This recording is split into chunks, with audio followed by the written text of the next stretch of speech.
You'd probably describe yourself in a single sentence if someone asked. Funny, anxious, stubborn, loyal. You've had that description for years. You think of it as the core of you, the part that stays constant while everything else changes. But the real answer is far stranger. Your personality might not be a thing you have. It might be a story you're still writing, moment to moment, mostly without knowing it.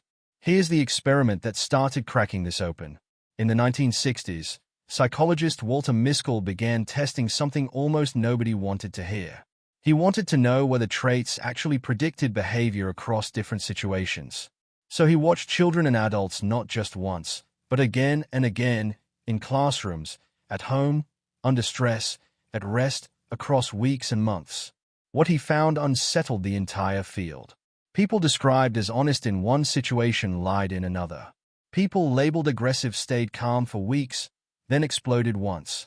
The trait didn't travel with the person the way everyone assumed it would. Miskell didn't conclude that personality was fake. He concluded something subtler. Behavior wasn't driven by a fixed trait sitting inside you like a gemstone. It was driven by the interaction between you and the situation you were standing in. Change the situation, and the you that shows up changes with it. Are you truly the same person at a funeral and at a party? Texting a close friend and sitting across from your boss? You'd say yes, deep down. But which version is the real one? Psychologist Michael Gazzaniga pushed the mystery even further from a completely different direction. He spent decades studying patients whose brain hemispheres had been surgically separated to treat severe epilepsy. In these split-brain patients, one hemisphere would receive an instruction that the other hemisphere never saw at all. Here's the strange part. When researchers asked the patient why they performed the action, the hemisphere that had no idea what caused it would instantly invent a reason. Confidently. The patient wasn't lying. They believed it completely. Gazzaniga named this the interpreter.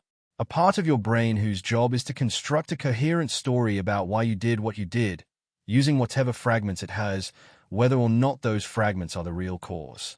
Now think about that. If a part of your brain can confidently explain an action it had nothing to do with, how much of your personality is an accurate report, and how much is your interpreter's best guess, delivered with total conviction? So if personality bends with situations, and the story explaining it might be partly invented afterward, what's actually stable?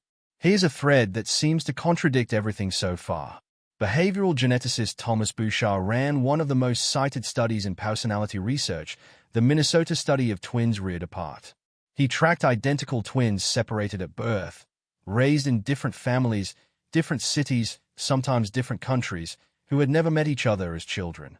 When these twins were reunited as adults, researchers expected mild similarities. What they found instead was eerie. They shared specific mannerisms, career choices, even matching senses of humor. Genetics were clearly doing real work, shaping temperament in ways environment alone couldn't explain. So which is it really? A fixed genetic blueprint, or a shifting response to whatever room you happen to be standing in? The honest answer is both, tangled together. Genes set rough tendencies, a kind of temperament weather system. But which version of you shows up still depends on context, memory, and who's standing across from you. Psychologist Dan McAdams offers the piece that ties the puzzle together. He argues that identity isn't a trait at all, and it isn't purely genetic weather either. He describes personality as a narrative, a life story you're constantly revising, selectively remembering, and reshaping to make sense of who you believe yourself to be. You reconstruct yourself from memory, using whatever story best explains your past choices. And that story changes as your life changes. The version of your childhood you tell at 20 isn't the version you'll tell at 50, even though the events never moved. This reframes something you've probably felt but never quite named. You've changed, sometimes suddenly, after a breakup, a diagnosis, a move to a new city, a death in the family. Afterward, you may have said something like, "That experience changed who I am." Under McAdams' framework, that's not a metaphor. You rewrote the narrative. And once the narrative changed, so did the version of your personality that felt true. So picture your childhood best friend. Now picture the version of them if they'd been raised in a different family, in a different country, around different pressures and different people. Would you still recognize them? Some genetic weather would survive the transplant, Bouchard's twins prove that much. But the situational shaping, the story building, the interpreter constantly explaining their choices to themselves, all of that would look completely different. The confident person you call yourself, with fixed favorite foods and predictable reactions, is closer to a live performance than a stone carving. Genetics hands you a rough instrument. Situations pull different notes from it. Your interpreter narrates the whole performance as if it were planned from the start. None of this means you're fake, or that your personality doesn't matter. It means the opposite, in a way. It means you have more authorship over who you become than you've been giving yourself credit for. If personality bent easily to situations you didn't choose, imagine what it does when you deliberately choose the situations, the people, the habits, and the stories you tell yourself, on purpose. The version of you sitting here right now, thinking about this, isn't the final draft. It never was.